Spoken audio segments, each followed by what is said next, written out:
What's cooking up in the kitchen? Am I smelling that soul food?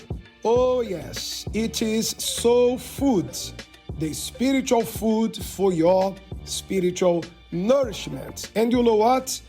This food will never expire. Never expire? I need this food every day. You are listening to these spiritual-based podcasts. There are many podcasts, but this one here is to satisfy your soul, to feed your spiritual hunger. Are you hungry for God? Don't let your soul be hungry. No matter where you are, whatever you are doing now, at work, home, or on the go, you can still listen here and right now the Soul Food podcast. Don't let ever your soul to go hungry. It's time for some soul food. Do not come to church and be a blind, deaf Christian. Blind and deaf. It's when you come here, you pray, you worship, you sing. But when you look at your life, I'm sorry, the way you came, many years ago, you were still in the same situation. Is that fair? Come on now, is that fair? What I have to do? See what they did. Let us go next. So Israel, those people, those nations, was greatly impoverished. Great impoverished. Because of who? Because of the enemies. The Amalekites, Midianites, they were greatly impoverished because of the Midianites. And the children of Israel did what? And when they cried out to the Lord sent a prophet, the Lord sent an angel, the Lord chose Gideon, the Lord took them out of that situation. But how did they cry? How did they cry? Not a crying baby. It's not a crying baby. How did they cry? God, I cannot take it anymore. I am sick and tired. Look, I plant, somebody else reap. I plant, the enemies come and destroy everything. They take my animals. Nowadays, they don't take animals. They take your car. They take your house. They take your position. They take your money. Nowadays, Satan enters your house and destroys everything. But this situation has to change. This situation has to change. You are going to plant and you are going to reap. You are going to build and you are going to enjoy it. You are not going to be impoverished, but you are going to be prospered. You are going to have abundance.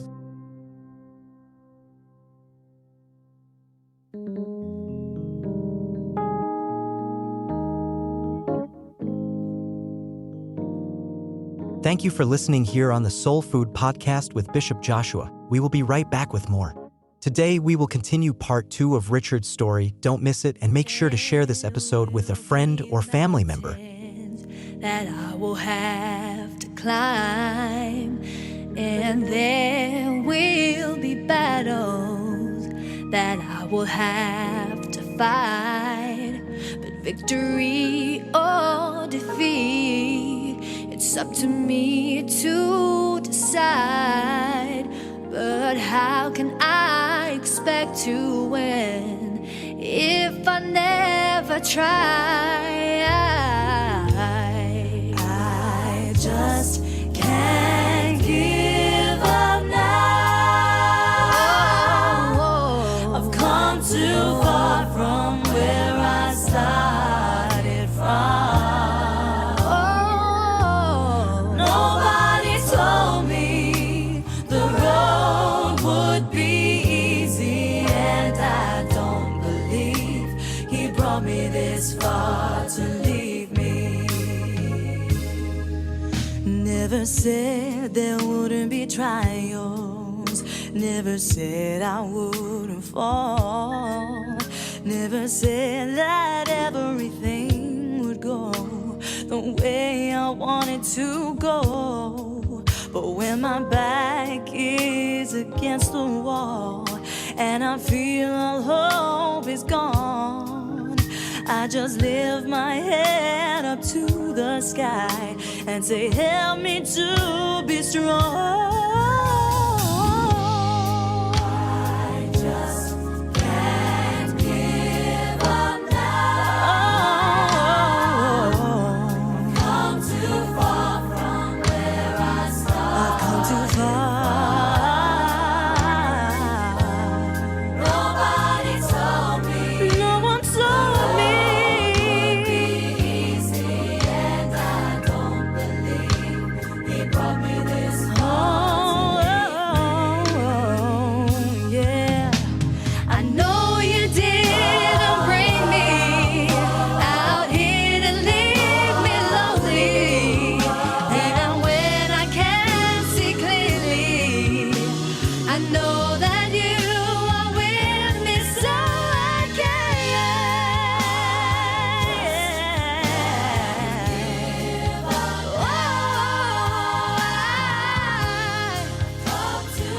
We've come so far, we've come so far.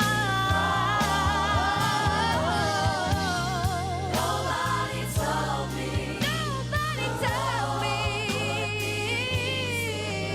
But I know You wouldn't leave me here. I can't give up now.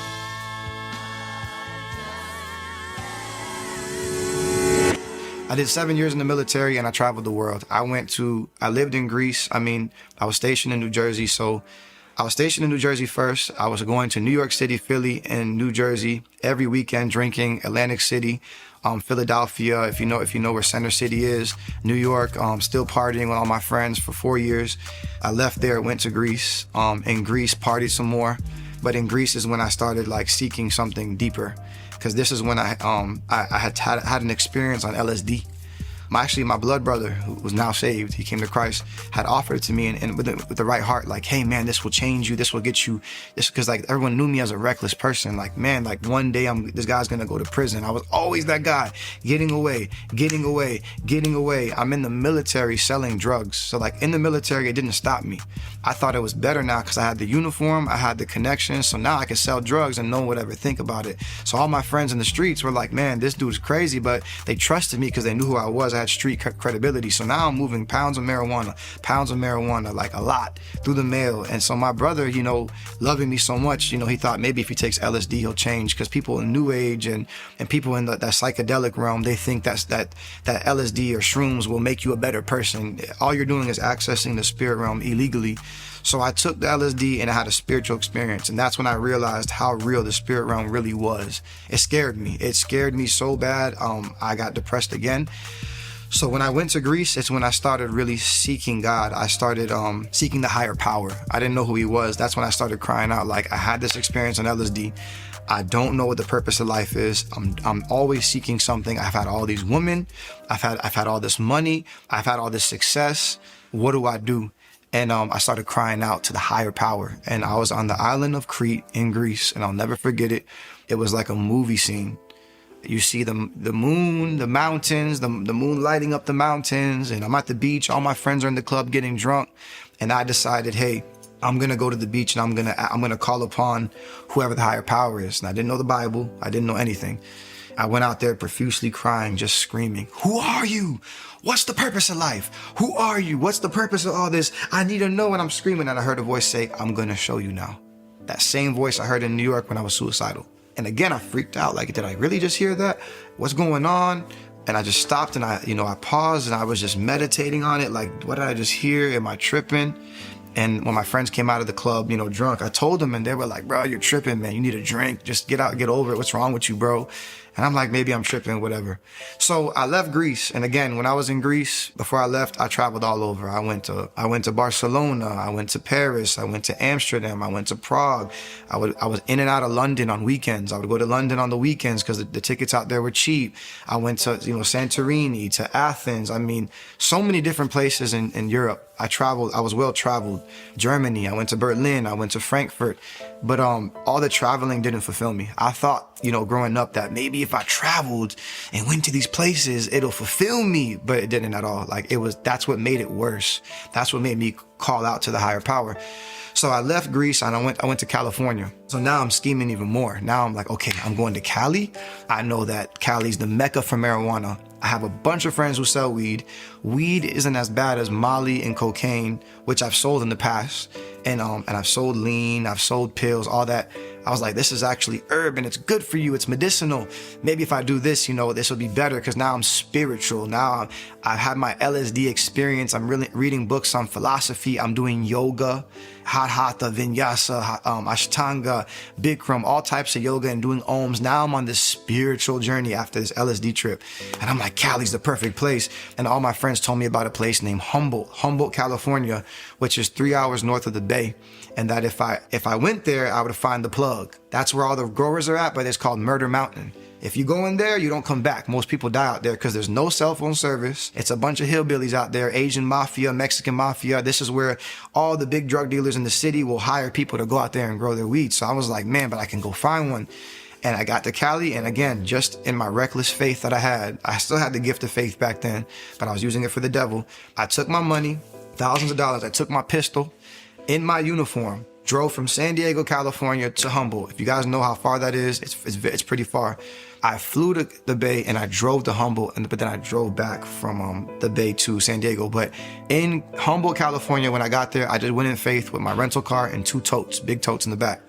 And I just went to this grow op. They told me there's a place on Rattlesnake Road, it's called, where there's a bunch of Asians that sell this cheap weed. I mean, crazy margins of profit. I'm talking about like 600-700% margins. Like, I'm not gonna get into details about how much.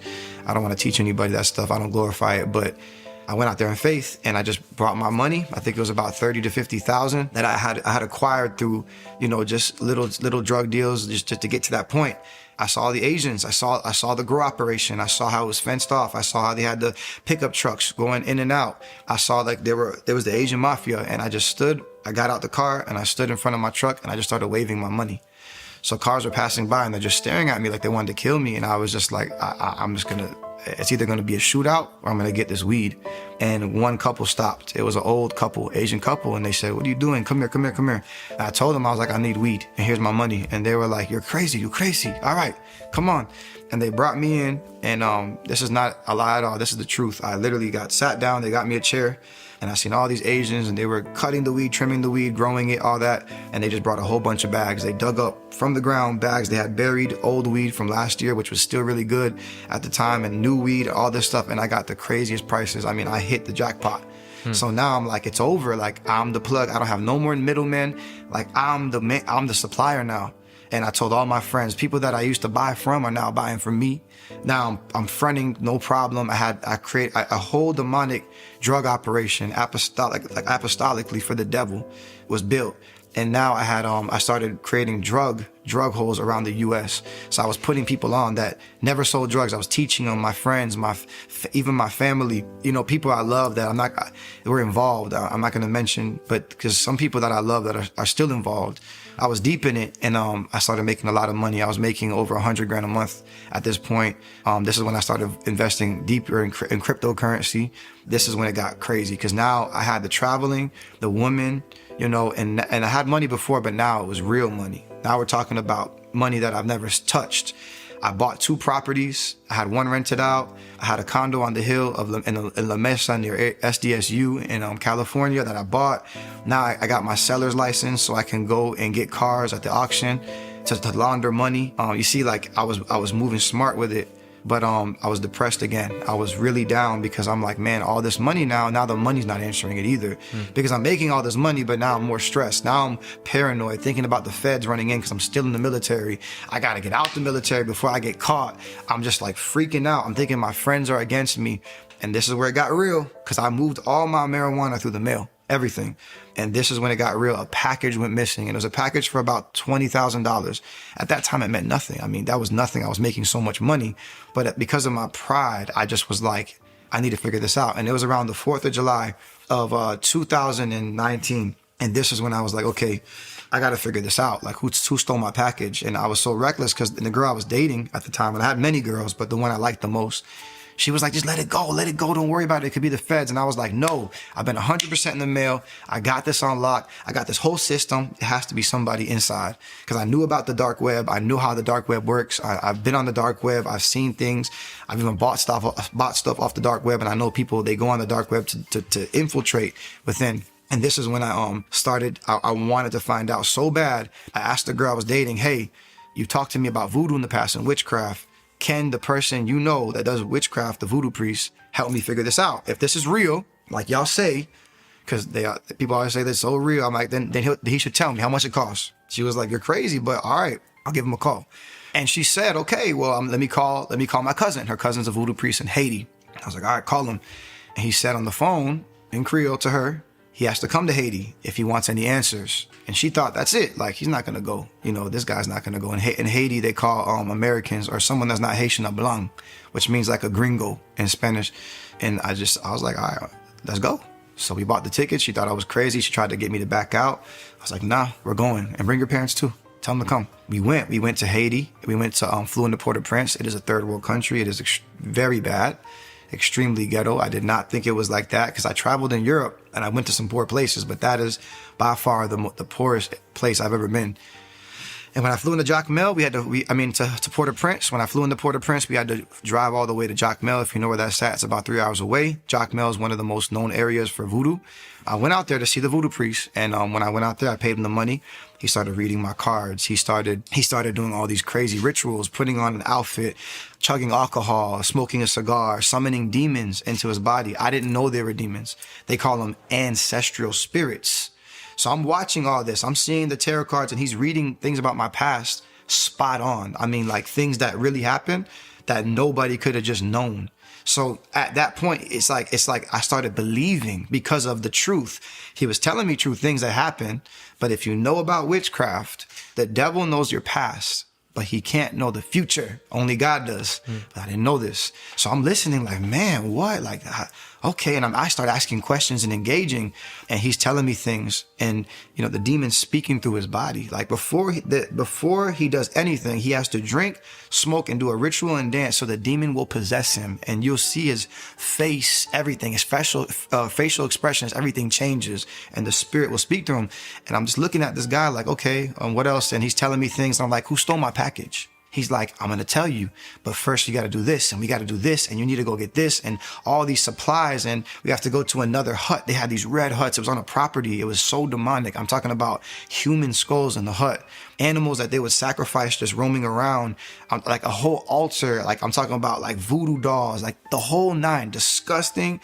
I'm talking about like gruesome. I'm in their real tents, but I'm just watching him do his stuff, and he's writing on a piece of paper, and they're doing a whole bunch of rituals. He told me when you get back to Florida or to California, when you get back, you're going to find out. And I was like, okay, well, all right, I guess that's it. After seeing all that for about 3 days of seeing all the voodoo and everything in Haiti, and by the way, Haiti's a beautiful country. The food's amazing. It's not Haiti that's the issue. It's the witchcraft in Haiti.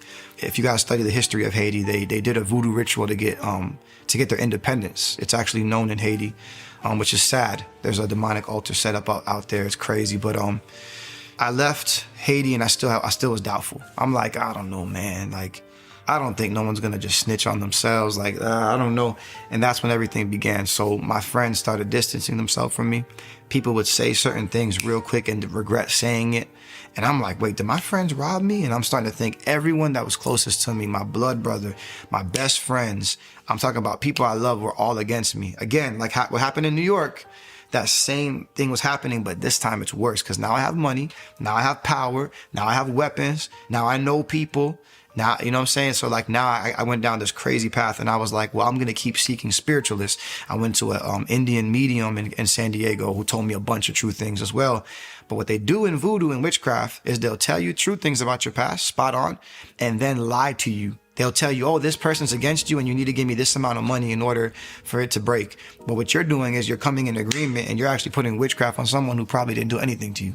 But I didn't know this, so I'm going to the mediums, I'm going to the psychics, I'm going to more voodoo priests, I'm going to witches, I'm all in. Now I don't care about the package, I don't care about the money. Now what I care about is finding out like what's true, because I'm like, this stuff is real. Like they're telling me true things. Like, what if this is what I'm called to do myself? Because they're telling me things like, hey, and you're called to be a warlock. You're called to be a dual inducted warlock, and this is your ancestors, and your great grandmother was a witch, and they tell you all these things just to get you to believe this, because the devil wants to use you, right. Especially when he sees the gifts on your life and the call on your life. The demons know before even we do.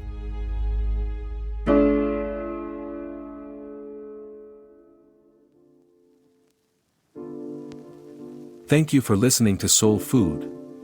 Stay tuned tomorrow for more. Make sure to turn on your notifications and share this food with others.